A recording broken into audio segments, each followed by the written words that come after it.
Donc, je commence à... Henri Julien, on est là sur le salon des vins bio à Condrieu, un salon que vous connaissez bien parce que vous y êtes depuis le début, donc 7e année. Vous avez fait une conversion en bio après une longue carrière de vigneron traditionnel et puis même d'ailleurs d'agriculteur en polyculture. Vous parliez de l'élevage, des céréales. Qu'est-ce qui vous a conduit finalement à choisir de faire une viticulture bio ? Alors je me suis installé en 80, j'ai connu la chimie même à outrance à ces périodes, ces années-là, où on ne nous parlait pas de sécurité, de combinaison, de masques ou autre. C'était un défilé de fournisseurs de produits chimiques et ça a commencé à me gaver, comme on dit dans le terme jaune. Et donc on a réfléchi un peu sur déjà des exemplaires qui existaient quand même dans nos proches, nos communes proches, donc en polyculture, en maraîchage, en élevage, et nous a un petit peu transmis, essaye sur une parcelle, tu verras, commence à travailler ton cavaillon dans les vignes, et puis on échange beaucoup dans les agriculteurs qui sont dans les mêmes démarches parce que on veut essayer de faire autrement et puis donc le but c'est aussi de pouvoir être fier de ce qu'on a réussi et quand on réussit quelque chose on en parle plus facilement et on travaille entre autres pour que la santé soit bien meilleure pour nos clients et puis pour nous-mêmes aussi. Alors ce passage du bio en 2009, comment il s'est fait? Qu'est-ce que vous avez changé dans vos pratiques? Dans mes pratiques, j'ai commencé à changer le travail en 90 en achetant des appareils Intercept. Le matériel évoluait très bien à ces périodes-là. Donc on s'est dit c'est du travail, mais la mécanique nous aide beaucoup quand même aussi. Et du coup, on ne se passe pas toujours de l'engin, bien sûr, quand on voit des tracteurs dans les vignes. De voir des chevaux tout le temps et pour revenir à la traction animale, c'est sûr que c'est intéressant, mais sur des surfaces... sur 10 hectares comme vous avez, c'est pas possible. Là, ça devient compliqué. Ça pourrait se faire parce que... Mais il faudrait du personnel, puis du temps. Non, des prestataires qui se proposent en traction animale et qui sont à des coûts... ils veulent justement développer cette pratique qui revient, même d'ailleurs en force. Parce que pour une bonne raison, c'est qu'ils travaillent assez rapidement quand même et en faisant des travaux qui sont bien faits et puis qui respectent le sol, parce qu'on n'a pas de tassement, on a une vie microbienne qui est respectée, on a tout un ensemble animal qui est dans une parcelle de vigne, c'est comme le retour des poules dans les champs de vigne ou même des moutons.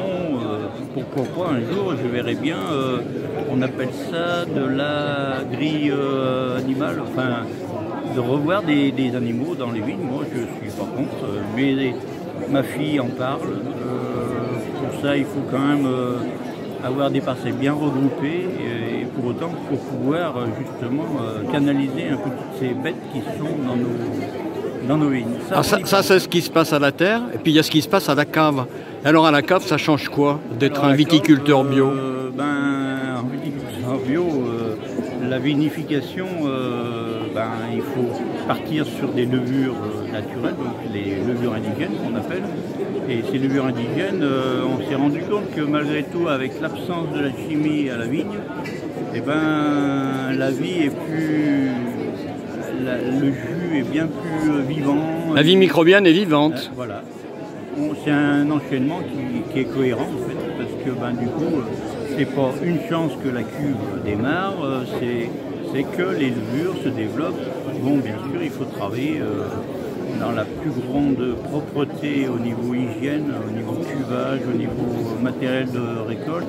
Il faut vraiment, nous, on vendange à la main, bien sûr, on est toujours avec du personnel qui vient, qui respecte le raisin, qui ne le triture pas. Donc on est quand même sur des raisins entiers, on fait attention à l'état sanitaire.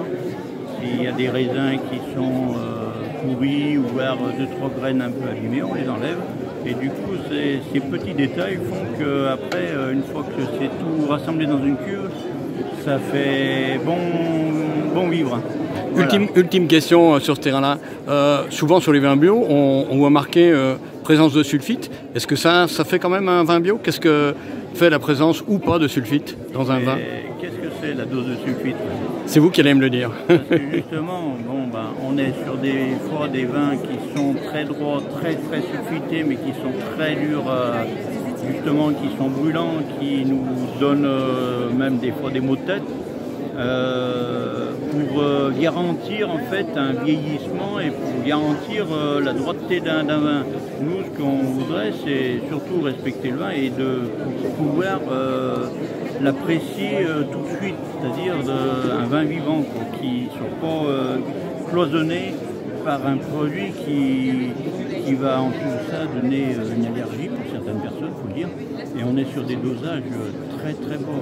Disons que nous, on met pas de sulfite de la vendange jusqu'à la fin de vinification. Le soutirage se fait donc inerté, on va dire, on fait un dosage de sulfite au moment des soutirages, au mois de novembre, et à la mise en bouteille, on réajuste de façon à ce que le client disons qu'il puisse garder son vin pendant 2-3 ans.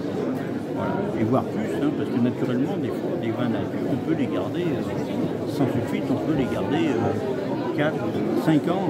Mais c'est un petit peu à la base de la loterie, parce que si le vin est vraiment nickel au départ à la récolte, c'est ce qui fait un peu le côté exubérant des vins nature, où on a des vins très vivants et avec une complexité qui n'est pas vue sur d'autres vins.